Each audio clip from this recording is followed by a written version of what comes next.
আসসালামু আলাইকুম। Welcome to Itocell and Medicity.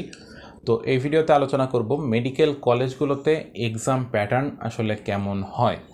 তো যারা মেডিকেলে ভর্তি হচ্ছ তারা অবশ্যই ইতোমধ্যে জেনে গেছো যে আইটেম কার্ড নামক আজব কিছু টার্মের সাথে ইতোমধ্যে পরিচিত হয়ে গেছো। এখন আসো এই আইটেম কার্ড টার্ম এগুলো আসলে কি, প্রফ আসলে কি, সেই বিষয়গুলো নিয়ে একটু ডিটেলসে আলোচনা করি।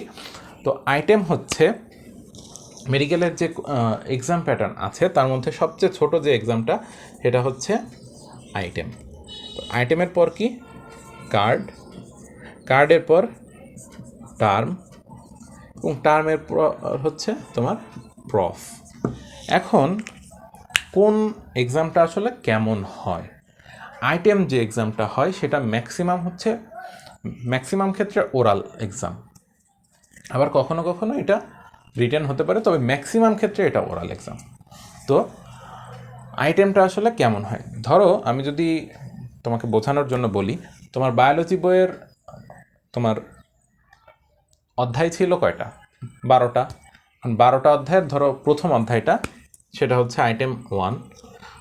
ধরো এরপরে এর যে সেকেন্ড যে চ্যাপ্টারটা ছিল সেটা আইটেম 2। এরকম ধরো এখন বায়োলজি বইয়ে তোমার অধ্যায় কয়টা আছে? 12টা। ধরো আইটেম হলো 12টা। এখন এই 12টা আইটেম প্রত্যেকটা অধ্যায়, ধরো আইটেম 1 তার মানে অধ্যায় 1, ওই অধ্যায় 1টা তোমাকে পড়ায় দেওয়া হবে।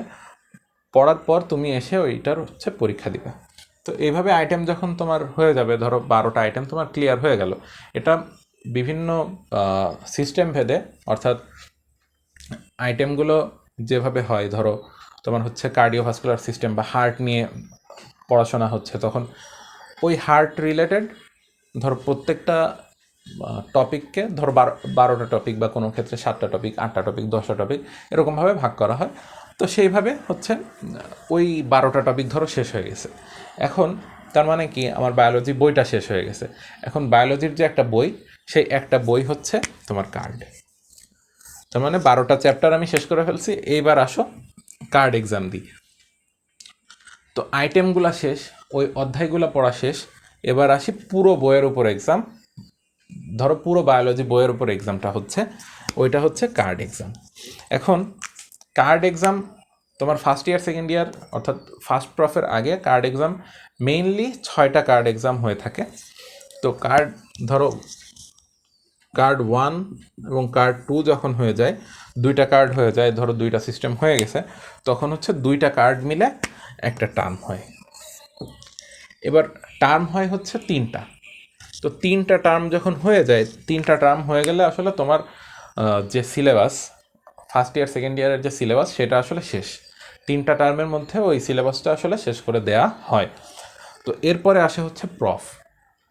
প্রফটা আসলে কি? প্রফটা আসলে হচ্ছে তোমার মেডিকেল কলেজটা যে ইউনিভার্সিটির আন্ডারে বা যে ইউনিভার্সিটির অ্যাফিলিয়েশনে আছে, সেই ইউনিভার্সিটি থেকে কোশ্চেন হয়, সেই কোশ্চেন আসে, ওই কোশ্চেন হচ্ছে তোমাকে পরীক্ষা দিতে হয়। এখানে যে বিষয়টা আসে, কেন মেডিকেলে প্রাইভেট এবং হচ্ছে সরকারি এই দুইটার মধ্যে তোমার একাডেমিক দিক দিয়ে কোনো পার্থক্য নেই, কারণটা হচ্ছে এই প্রফ এক্সাম। প্রফটা হচ্ছে তোমার যে ইউনিভার্সিটি আছে, সেই ইউনিভার্সিটি থেকে কোশ্চেন হয়, সেই কোশ্চেনে সবাই পরীক্ষা দেয়। এই প্রফের কোশ্চেনে হচ্ছে গভর্নমেন্ট মেডিকেল এবং প্রাইভেট মেডিকেল, দুই মেডিকেল থেকে কিন্তু সেম কোশ্চেনে পরীক্ষা হয়। এবং তোমার ভাইবার সময় কিন্তু ধরো তোমার মেডিকেলের যে স্যার ম্যাম আছেন, তারা বাদেও বাইরের মেডিকেল থেকে স্যার ম্যাম আসেন। সেটা সরকারি মেডিকেলেও যেমন বাইরের মেডিকেল থেকে স্যার ম্যাম যান, প্রাইভেট মেডিকেলও বাইরের মেডিকেল থেকে স্যার ম্যাম যান। তো এই হচ্ছে মোটামুটি এক্সামের যে একটা প্যাটার্ন বা যে সিস্টেমে এক্সামগুলো হয়ে থাকে। প্রথমে আইটেম, কার্ড, টার্ম, প্রফ, এই হচ্ছে তোমার পরীক্ষার সিস্টেম। আরও সহজে যদি বলতে চাই, তোমার এক একটা বাঁশঝাড়ের প্রত্যেকটা বাঁশের এক একটা কঞ্চি হচ্ছে আইটেম, অনেকগুলো কঞ্চি মিলে হচ্ছে তোমার কার্ড। এবার সেইখান থেকে টার্ম। এবার পুরো বাঁশঝাড়টা যখন হবে, তখন সেটা হচ্ছে প্রফ। এখন এই কথা কেন বললাম, এই স্টাইলে ব্যাখ্যা কিন্তু তোমরা এখন বিভিন্ন গ্রুপে যুক্ত হবা, সেই গ্রুপে কিন্তু তোমরা আসলে এরকম ব্যাখ্যাই দেখতে পাবা যে মেডিকেলের এই পরীক্ষা পদ্ধতি হচ্ছে পুরো কিভাবে বাস দেওয়া যায়, বাস ইমপ্লিমেন্টের একটা পদ্ধতি। তো দেখা হবে ইনশাল্লাহ পরবর্তী ভিডিওতে। আসসালামু আলাইকুম।